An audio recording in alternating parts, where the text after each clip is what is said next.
경비가 뭔데 나한테 지적이야? 다른 데도 불법 주차 천진데 왜 나만 그래? 규정이 그렇습니다. 아니 이 사람은 치매 검사부터 해야 하는 거 아니에요? 안녕하세요. 사연 들려주는 남매입니다.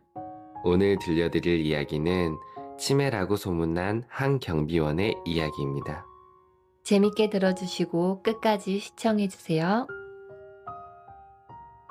새벽 5시, 부산 변두리 아파트 단지의 경비실에서 하루가 시작됩니다. 히터는 돌아가지만 제대로 데워지지 않아서 찬바람이 문틈 사이로 계속 스며들어 왔습니다. 저는 낡은 경비복 위에 패딩 점퍼를 덧입고 뜨거운 보리차를 한 모금 마셨습니다. 윤성만, 올해 68입니다. 조선소에서 40년을 용접공으로 살다가 이제는 이 아파트 경비원으로 근무한 지 3년째입니다. 무릎이 쑤시고 허리가 아파도 이 일을 놓을 수가 없었습니다. 아들한테 손 벌리지 않고 민폐만 안 끼치고 살자는 게 제 인생의 목표였으니까요. 경비실 창문 너머로 보이는 아파트 동들은 아직 어둠에 잠겨 있었습니다. 20년은 좋게 넘어 보이는 낡은 건물들, 벽면 곳곳에 금이가 있고 페인트는 벗겨져 있었지요. 하지만 이곳에 누군가에게는 집이고 저에게는 일터였습니다. 출근 시간이 다가오자 저는 손전등을 들고 순찰을 시작했습니다. 엘리베이터 버튼을 하나씩 눌러보고 계단 난간에 먼지가 쌓여 있는지 확인하고 주차장 구석구석을 살폈습니다. 무릎이 욱신거려도 계단을 오르내렸습니다. 나보다 힘든 사람 많지. 이 정도야 뭐. 그렇게 중얼거리며 스스로를 다독였습니다. 그런데 요즘 들어 이상한 소문이 들려오기 시작했습니다. 처음에는 엘리베이터 안에서였습니다. 제가 지나갈 때 대화를 멈추던 주민들, 그들의 시선이 왠지 불편했습니다. 며칠 뒤에는 단지 벤치에 앉아있던 아주머니들의 수근거림이 귓가에 스쳤습니다. 경비 아저씨, 요즘 깜빡하신다던데? CCTV도 잘못 돌려놨다며? 치매 온 거 아니야? 누가 시작했는지 모를 헛소문이었습니다. 억울했지만 괜히 나섰다가 더 꼬일까봐 그냥 웃어 넘겼습니다. 저는 항상 그렇게 살아왔습니다. 부당한 대우를 받아도 그래도 일자리가 있는 게 어디야 라며 견뎌냈습니다. 그날 저녁 경비실로 돌아와 거울을 봤습니다. 주름진 얼굴, 흰머리가 대부분인 머리, 처진 어깨, 거울 속 제 모습이 낯설게 느껴졌습니다. 그래, 나이 들면 다들 이렇게 보이겠지 뭐. 스스로를 낮추는 데 익숙해진 사람의 체념이 목소리에 배어 있었습니다. 저는 젊었을 때 꿈이 있었습니다. 조선소에서 배를 만드는 게 자랑스러웠고 내 손으로 용접한 배가 바다를 가르는 모습을 상상하면 가슴이 벅찼지요. 아들을 대학까지 보냈을 때는 세상을 다 가진 기분이었습니다. 하지만 세월이 흐르면서 꿈은 점점 작아졌습니다. 조선소가 구조조정을 하면서 명예퇴직을 권유받았을 때 저는 순순히 응했습니다.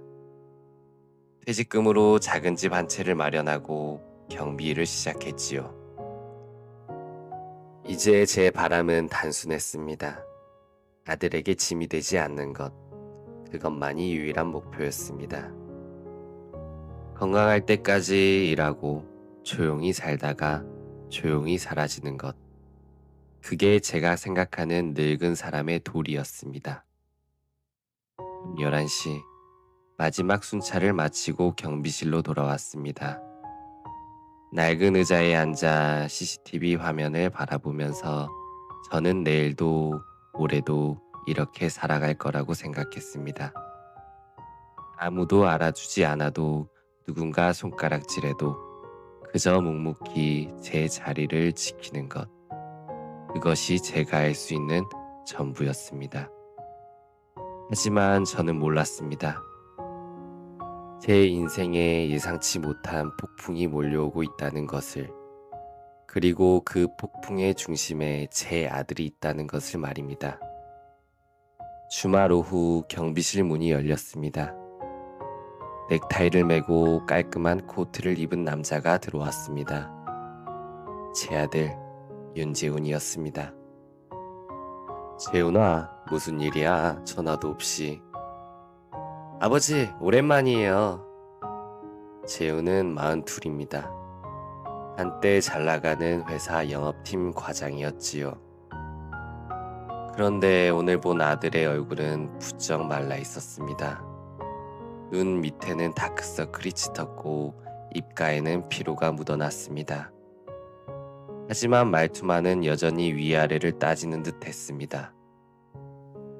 아버지, 여기서 계속 일하시는 거 힘드시죠? 괜찮아, 할만해. 아버지, 솔직하게 말씀드릴게요.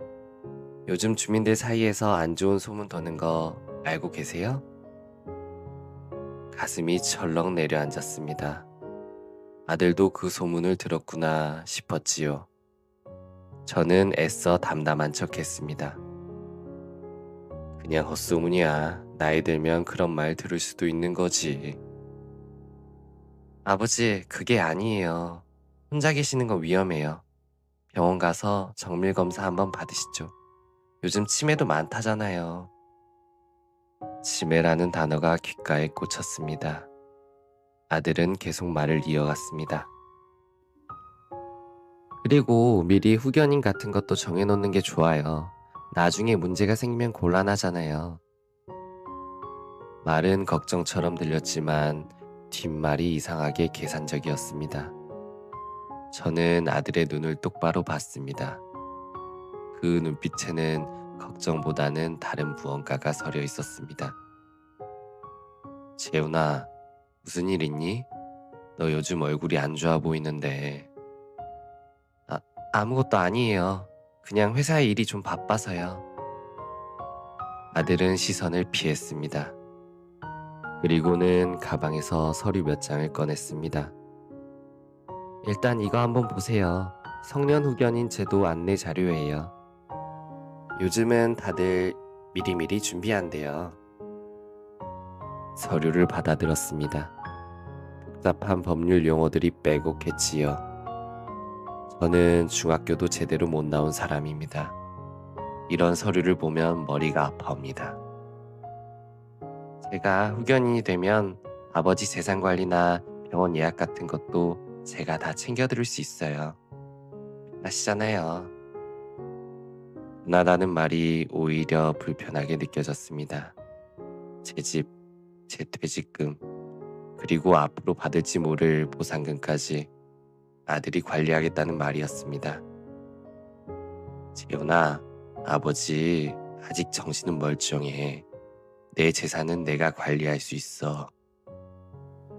아버지, 그게 아니라 만약에 나중에 정말로 판단력이 흐려지면 어떡하시려고요?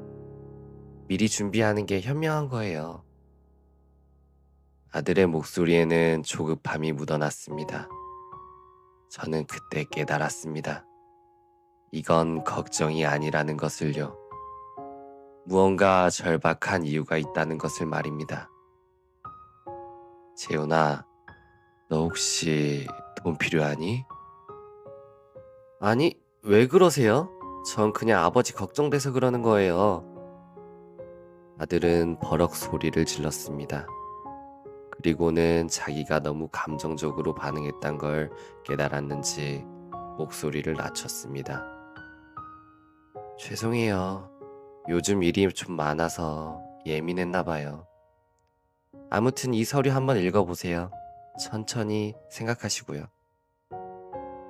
아들은 서류를 탁자에 놓고 일어섰습니다. 경비실 문을 나서면서 한번 뒤돌아봤지만 제 눈을 마주치지는 않았습니다. 혼자 남은 경비실에서 저는 서류를 내려다봤습니다. 성년 후견인 신청, 재산관리, 법정 대리인. 낯선 단어들이 눈앞에서 어른거렸습니다. 아들이 찾아온 것만으로도 사실은 기뻤습니다. 그런데 말끝마다 느껴지는 아버지는 무능해요 라는 뉘앙스에서 마음이 서늘해졌지요. 저는 정말로 치매가 온 걸까요? 제 판단력이 흐려진 걸까요? 그래도 내 자식인데. 저는 스스로를 설득했습니다. 아들이 나쁜 마음으로 온 건 아닐 거라고. 정말로 저를 걱정해서 온 거라고 말입니다. 하지만 가슴 한구석에서는 불안이 자라나고 있었습니다. 뭔가 잘못되어 가고 있다는 예감. 제가 모르는 사이에 제 인생이 누군가의 손에 넘어가고 있다는 두려움이었습니다. 그날 밤 저는 잠을 이루지 못했습니다. 천장을 바라보며 생각했습니다. 제가 정말로 더 이상 제 인생을 책임질 수 없는 사람이 된 걸까요? 아니면 이건 다른 무언가일까요? 답을 찾지 못한 채 긴 밤이 지나갔습니다. 아들이 다녀간 지 사흘째 되는 저녁이었습니다. 주차장을 순찰하던 중 비상구 앞에 대놓은 고급 외제차 한 대를 발견했습니다. 흰색 수입차였고 비상구를 완전히 가로막고 있었지요. 저는 경비실로 돌아가 CCTV로 차주를 확인했습니다. 503호에 사는 젊은 여성이었습니다. 조심스럽게 인터폰을 눌렀습니다. 503호 댁 경비실입니다. 주차하신 위치가 비상구라서요. 혹시 자리 옮겨 주실 수 있으실까요? 지금 바빠요. 나중에 할게요. 통화가 끊겼습니다. 1시간이 지나도 차는 그대로였습니다. 소방차가 들어올 자리였기에 저는 다시 한번 연락을 시도했습니다. 응답이 없었습니다. 저는 할 수 없이 주차장에서 기다리기로 했습니다. 저녁 8시쯤 하이힐 소리와 함께 그 여성이 나타났습니다. 명품 가방을 들고 짜증 섞인 표정이었지요. 죄송합니다만 여기 대시면 안 됩니다. 혹시라도 소방차가 들어올 자리라서요. 경비가 뭔데 나한테 지적이야? 다른 데도 불법 주차 천진데 왜 나만 그래? 규정이 그렇습니다. 다른 분들께도 똑같이 말씀드리고 있습니다. 이 사람은 치매 검사부터 해야 되는 거 아니에요? 계속 같은 말만 반복하고. 치매라는 단어가 또 나왔습니다. 가슴이 철렁했지만 저는 참았습니다. 그때 복지관 방문을 마치고 돌아가던 사회복지사 정하은 씨가 이 상황을 목격했습니다. 저기요, 경비 아저씨가 규정대로 말하시는 건데 왜 그렇게 화를 내세요? 당신은 뭔데 껴들어? 이 아파트 사람도 아니면서. 여성은 하은 씨에게도 욕을 퍼부었습니다. 그 순간 옆에서 지켜보던 다른 주민이 휴대폰을 꺼내 촬영하기 시작했습니다. 저는 손을 저으며 말했습니다. 됐습니다. 제가 알아서 처리하겠습니다. 하지만 이미 늦었습니다. 그날 밤 지역 커뮤니티 영상에 제가 올라왔습니다. 제목은 우리 아파트 치매 경비. 주민한테 소리 지르는 현장이었습니다. 영상은 교묘하게 편집이 되어 있었지요. 제가 정중하게 안내하는 부분은 잘려나가고 여성이 소리 지르자 제가 당황하는 장면만 남아 있었습니다. 마치 제가 먼저 시비를 건 것처럼 보였습니다. 댓글들이 달리기 시작했습니다. 늙으면 저렇게 되는 거지 뭐. 경비부터 싹 교체해야 됨. 우리 단지 나이도 많은 경비 있는데 불안함. 안 씨가 댓글로 반박했지만 첫 이미지를 뒤집기에는 역부족이었습니다. 그럼 몰려온 비난 속에서 진실은 묻혀버렸습니다. 이틀 뒤 관리소장이 저를 불러냈습니다. 사무실 책상 너머로 소장은 난처한 표정을 지었습니다. 송만 씨, 나도 마음은 아픈데 주민들이 너무 난리라서 말이야. 내가 잘못한 게 없습니다. CCTV를 보면 아실 겁니다. 알아. 근데 요즘 민원이 너무 많이 들어와서 말이야. 이번 달까지만 하고 그만하시죠. 휴직이라고 생각하세요. 휴직이라는 말에 재계약 없음이 이미 깔려 있었습니다. 저는 더 이상 할 말이 없었습니다. 고개를 숙이고 사무실을 나왔습니다. 경비실로 돌아와 경비복 단추를 하나씩 풀었습니다. 40년을 일터에서 살았고 3년을 이 아파트를 지켰는데 이렇게 끝나는구나 싶었습니다. 내가 이렇게까지 욕먹을 만큼 잘못 살았나? 이름표를 떼어냈습니다. 플라스틱 명찰이 책상 위에 떨어지는 소리가 유난히 크게 들렸습니다. 그 순간 제 인생 전체가 같이 떨어져 나가는 기분이었습니다. 집으로 돌아가는 게 휴대폰이 울렸습니다. 아들 재훈이었습니다. 아버지, 들었어요. 경비를 그만두신다고요? 그럼 앞으로 어떻게 하실 건데요? 그건 내가 알아서 할게. 아버지, 그러니까 제 말 좀 들으세요. 이럴 때일수록 후견이 필요하다니까요. 병원 예약도 제가 잡아놨어요. 다음 주에 같이 가요. 아들의 목소리는 조급했습니다. 마치 무언가에 쫓기는 것처럼 말입니다. 저는 전화를 끊었습니다. 그날 밤 작은 원룸에 혼자 앉아 창밖을 바라봤습니다. 부산 항구의 불빛들이 아득하게 보였지요. 저는 이 도시에서 태어나 평생을 살았습니다. 배를 만들고 가족을 먹여 살리고 묵묵히 일했습니다. 그런데 이제 저는 무엇이 되었을까요? 치매 경비, 무능한 노인, 사회에서 밀려난 사람. 이게 내 인생의 끝인가? 절망 속에서 갑자기 휴대폰이 다시 울렸습니다. 모르는 번호였습니다.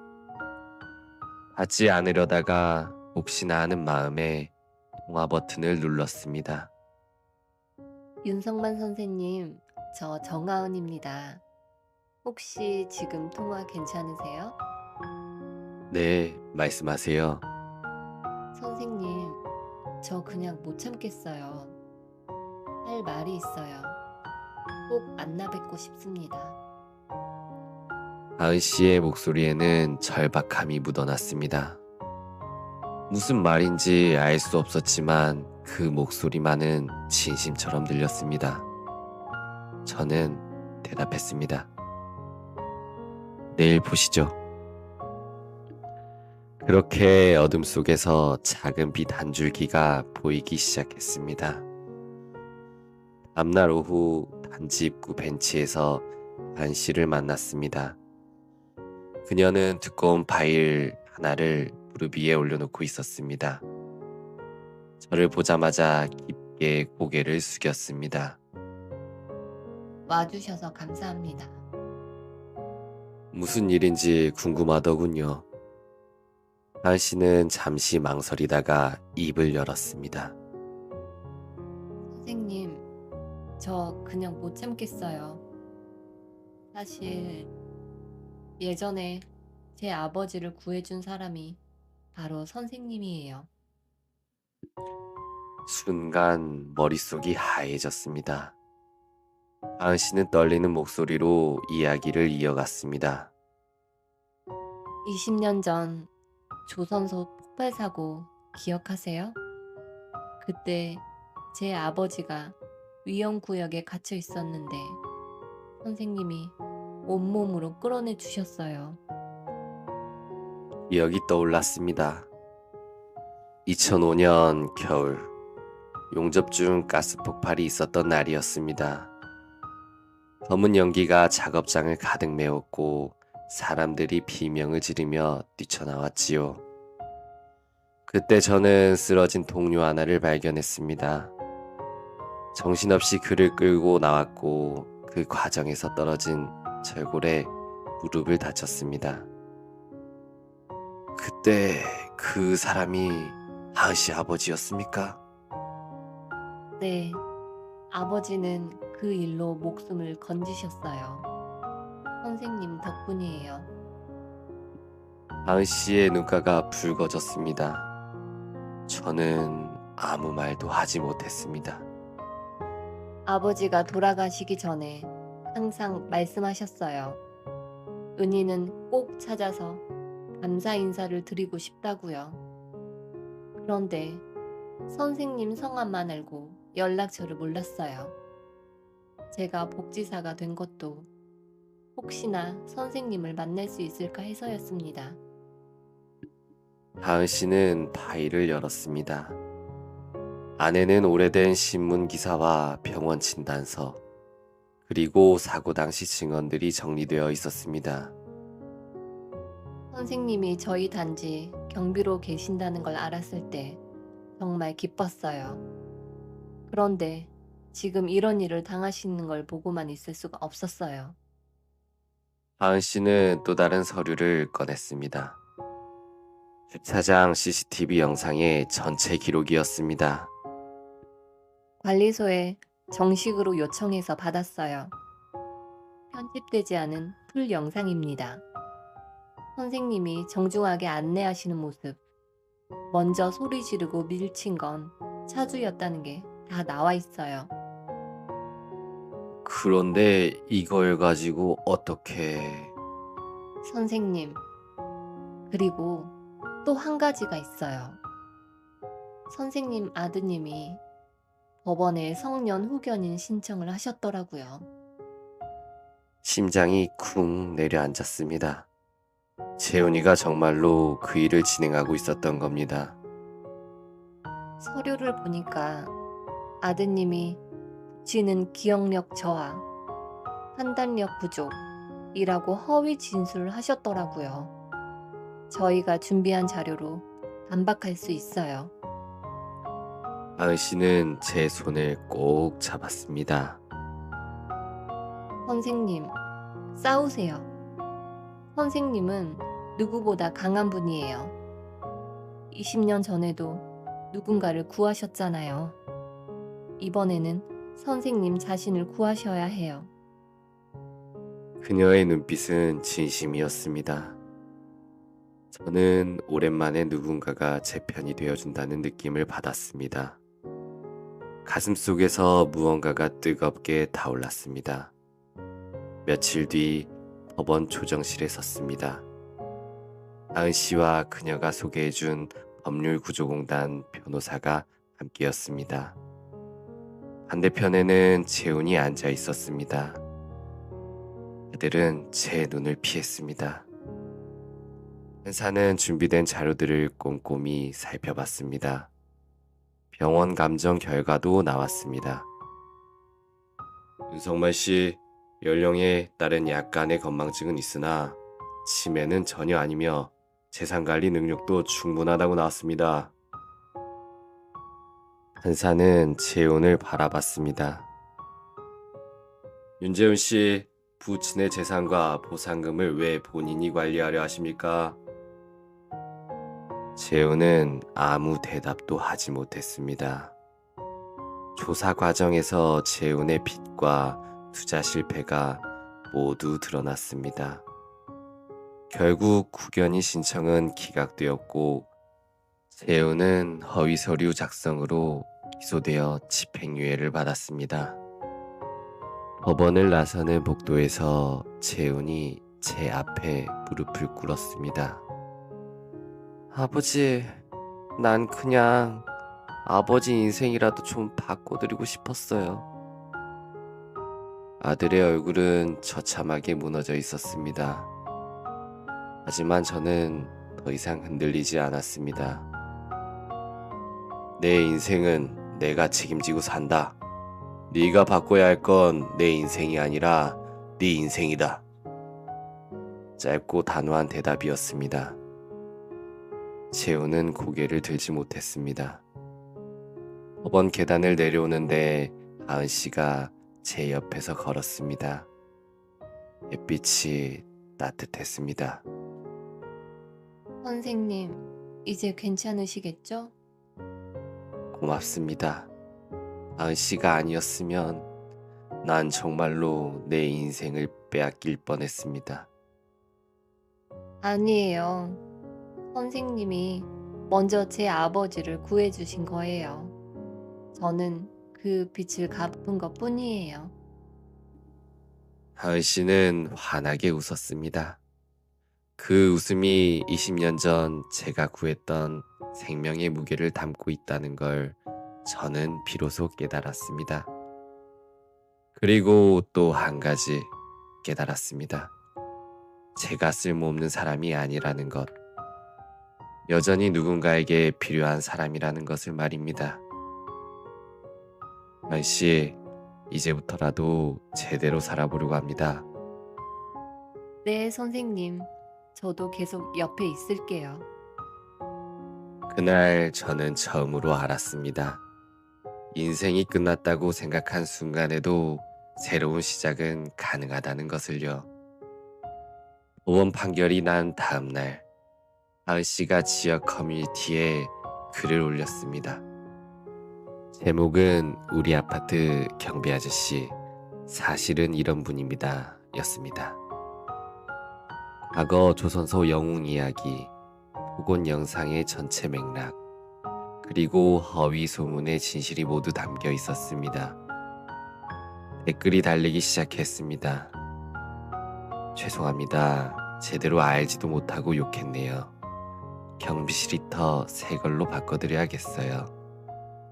적어도 우리 단지는 이런 어른은 지켜야죠. 여론이 180도 뒤집혔습니다. 관리소장이 다시 저를 찾아왔습니다. 성만씨, 미안합니다. 제가 성급했어요. 다시 돌아와 주시겠습니까? 저는 잠시 생각했습니다. 그리고 대답했습니다. 조건이 있습니다. 히터 좀 제대로 된 걸로 바꿔주시고 경비실 의자도 허리에 좋은 걸로 하나 놓아주세요. 당연하죠. 그 정도야 당장 해드리겠습니다. 예전에 저였다면 이런 요구를 하지 못했을 겁니다. 그냥 고맙다고만 하고 돌아왔겠지요. 하지만 이제는 달랐습니다. 제 권리를 말할 수 있게 되었습니다. 며칠 뒤 경비실에 새 히터와 의자가 들어왔습니다. 주민 몇몇이 직접 과일 바구니와 손편지를 가져다 주기도 했습니다. 그동안 고생 많으셨어요. 앞으로 잘 부탁드립니다. 편지 속에는 진심 어린 사과가 담겨 있었습니다. 저는 그 편지들을 경비실 서랍에 조심스럽게 모아두었습니다. 재훈과는 일정한 거리를 두기로 했습니다. 완전히 연을 끄는 건 아니었습니다. 한 달에 한 번 정도 전화 통화를 하고 명절에는 짧게 얼굴을 보는 정도였지요. 지난주에 재훈이 전화를 걸어왔습니다. 아버지, 저 작은 회사에 취직했어요. 연봉은 많이 줄었지만 빚 갚으면서 다시 시작하려고요. 그래, 잘했다. 아버지, 정말 죄송해요. 아들의 목소리는 예전과 달랐습니다. 오만함 대신 겸손함이, 조급함 대신 차분함이 묻어났습니다. 재훈아, 부모와 자식이라도 서로를 망가뜨리는 관계라면 거리를 두는 것도 필요하단다. 하지만 너를 미워하지는 않아. 감사합니다, 아버지. 통화를 끊고 나니 마음이 편안했습니다. 용서와 거리두기가 동시에 가능하다는 걸 저는 이제 알았습니다. 하은 씨는 지속적으로 저를 찾아왔습니다. 일주일에 한두 번 경비실에 들러 차 한 잔씩 마시며 이야기를 나눴지요. 선생님, 다음 주에 복지관에서 노인 일자리 상담회가 있어요. 저랑 같이 가실래요? 난 경비 일이 있는데. 휴무날 있으시잖아요. 그냥 한번 구경이라도 가봐요. 선생님 같은 분이 후배들한테 용접 기술 가르쳐주면 정말 좋을 것 같은데요. 하은 씨의 제안이었습니다. 저는 처음에는 머뭇거렸지만 결국 따라 나섰습니다. 복지관에서 만난 젊은 사람들은 제 이야기를 진지하게 들었습니다. 40년간 쌓아온 용접 기술, 조선소에서의 경험담, 안전수칙들을 이야기하는 동안 저는 제가 여전히 누군가에게 필요한 사람이란 걸 느꼈습니다. 선생님, 다음에도 꼭 와주세요. 현장에서 일해보신 분의 말씀이 제일 도움이 돼요. 그 말이 가슴에 와닿았습니다. 예전에는 늙으면 조용히 사라져야 한다가 제 좌우명이었습니다. 하지만 이제는 달라졌습니다. 늙어도 누군가에게 필요한 사람이 될 수 있다는 것, 마지막까지 제 역할이 있다는 것을 깨달았습니다. 어느 봄날 오후 단지 나무에 새순이 돋기 시작했습니다. 경비실 앞 벤치에 앉아 하늘을 올려다봤습니다. 파란 하늘 사이로 흰 구름이 천천히 흘러갔습니다. 하은 씨가 복지관 일을 마치고 단지에 들어왔습니다. 저를 보고 손을 흔들었습니다. 선생님, 오늘 날씨 정말 좋죠? 그러게 봄이 왔구먼. 하은 씨가 제 옆에 앉았습니다.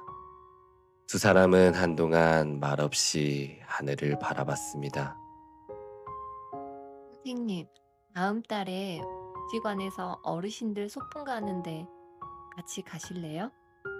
저도 따라갈 거예요. 소풍이라 얼마만인지 모르겠네. 그럼 가시는 거예요?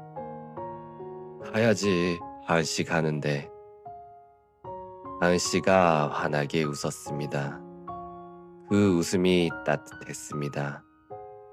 두 사람의 관계는 구해준 사람과 구원을 받은 사람을 넘어섰습니다. 이제는 세대를 잇는 또 가족 같은 사이가 되었습니다. 피로 맺어지지는 않았지만 마음으로는 이어진 관계였습니다. 저는 작은 목소리로 중얼거렸습니다. 그래, 인생이 다 끝난 줄 알았는데 내 봄이 아주 없는 건 아니었구나. 하은 씨가 제 말을 들었는지 고개를 돌려 저를 바라봤습니다. 선생님, 지금부터가 진짜 봄이에요. 저는 고개를 끄덕였습니다. 그리고 다시 하늘을 올려다봤습니다.